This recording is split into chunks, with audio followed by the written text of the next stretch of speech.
सांगितलं आहे. एकदा त्यांचा नातू रूपक हा त्यांना म्हणाला, आजोबा तुम्हाला एक विचारू?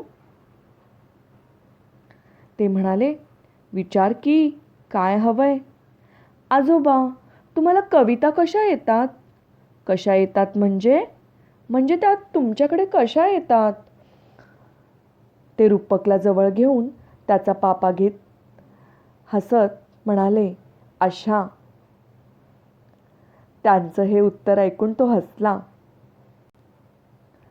तो असं हसला की कवी पाडगावकरांना समजायचं. त्यांना कळलं होतं की त्याला काय म्हणायचं होतं ते. आणि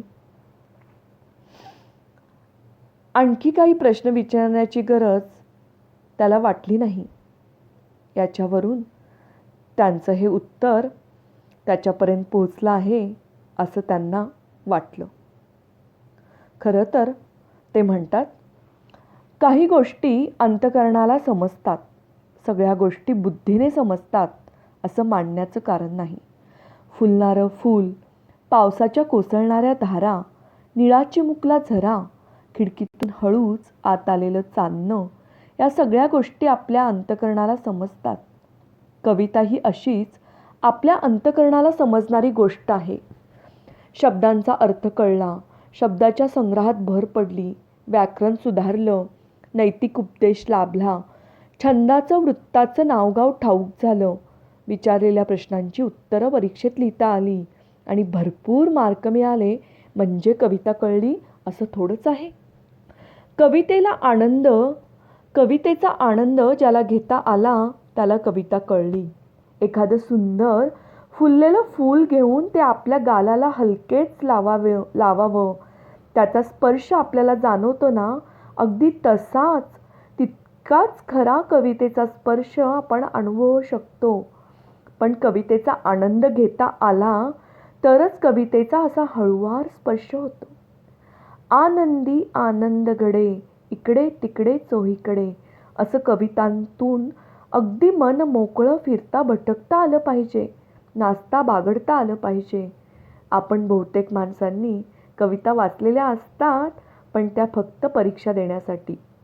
त्यामुळे होतं असं की परीक्षा देण्याच्या जबाबदारीतून आपण एकदा मुक्त झालो, नोकरी चाकरी संसाराला लागलो की आपण कविता कधी चुकून सुद्धा वाचत नाही. कवितांची 4 चांगली पुस्तकं विकत घेऊन आपल्या आनंदासाठी जवळ ठेवत नाही. याचं कारण अगदी स्पष्ट आहे. आपण बहुतेक माणसांनी कवितेचा आनंद कधी घेतलेला नसतोच मुळी. पण या कवितांचं मात्र असं होऊ देऊ नका, कारण या सगळ्या कविता आहेत त्या मुलांच्या आनंदासाठी. खरं तर कवितांनी त्यांना आनंद दिला तर मोठेपणी म्हणजे तुमच्या आमच्यासारखी मोठी माणसं झाल्यानंतरही ती कविता वाचतील. आता परीक्षा संपल्या असं म्हणून कवितांकडे पाठ फिरवणार नाहीत. मोठेपणी ती कवितेचा आनंद हरवू देणार नाहीत. म्हणून मला असं वाटतं की सगळ्या मोठ्या माणसांना एक लहानशी विनंती करायची आहे. आधी या कविता तुम्ही वाचा आणि त्याचा आनंद घ्या. हा आनंद तुम्हाला मिळाला की मगच या कविता तुमच्या मुलांना वाचून दाखवा. मुलांनी आपण होऊन विचारलं तरच त्यांना जे अडलं असेल ते सांगा, नाहीतर कवितेचा अन्वय, अर्थ वगैरे त्यांना सांगू नका. आणि कवितेवर प्रश्न तर मुळीच विचारू नका. एखादं खेळणं घेऊन मुलं खेळतात तसं त्यांना या कवितेशी सुखाने खेळू द्या. या कविता ऐकून मुलांना आनंद झाला तर त्या आपण स्वतः वाचाव्या असं त्यांना वाटेल. मग खाऊचा डबा जसा शोधित येतात तशी ही मुलं फळीवर, टेबलावर कवितांचं हे पुस्तक कुठं आहे हे शोधत येतील. खाऊच्या डब्यासारख्या या कविता मुलांना हव्याशा वाटतील आणि मग मला सारं काही मिळालं असं वाटेल. किती सुंदर असं मार्गदर्शन कवी मंगेश पाडगावकरांनी आपल्यासाठी केलं आहे. त्यांच्या कविता संग्रहातील एक कविता मी आपल्याला वाचून दाखवणार आहे. सगळ्यांचे मिळून गाणे. ए ग ताई ए रे भाऊ, सगळे मिळून मिळून गाणे गाऊ. ए ग ताई ए रे भाऊ, सगळे मिळून गाणे गाऊ. गाणे गाऊ हिरव्या हिरव्या रानांचे, गाणे गाऊ सळसळणाऱ्या पानांचे. सुरामध्ये सारे नाहू, सगळे मिळून गाणे गाऊ. गा म्हटले तर नाही म्हणतात, गा म्हटले तर नाही म्हणतात, त्याचे कान लांब होतात. गा म्हटले तर नाही म्हणतात, त्यांना 2 शिंगे फुटतात. जो गाणे छान म्हणतो, चंद्र त्याच्या स्वप्नात येतो. चंद्र त्याच्या स्वप्नात येतो, त्याचा गोड पापा घेतो. गाणे गाऊ हसऱ्या नाचऱ्या मुलांचे, गाणे गाऊ हसऱ्या नाचऱ्या मुलांचे. गाणे गाऊ उमलणाऱ्या फुलांचे. ए ग ताई ए रे भाऊ, सगळे मिळून गाणे गाऊ. ए ग ताई ए ग भाऊ ए रे भाऊ, सगळे मिळून गाणे गाऊ. खरं तर आता ह्या कविता वाचताना बाहेर छानसा पाऊस पडतोय आणि त्यांची ही दुसरी कविता मोर मला वाचण्याचा मोह आवरत नाही आहे. सरसर सरसर पडून पाऊस थांबला, थेंब जमले झाडावर.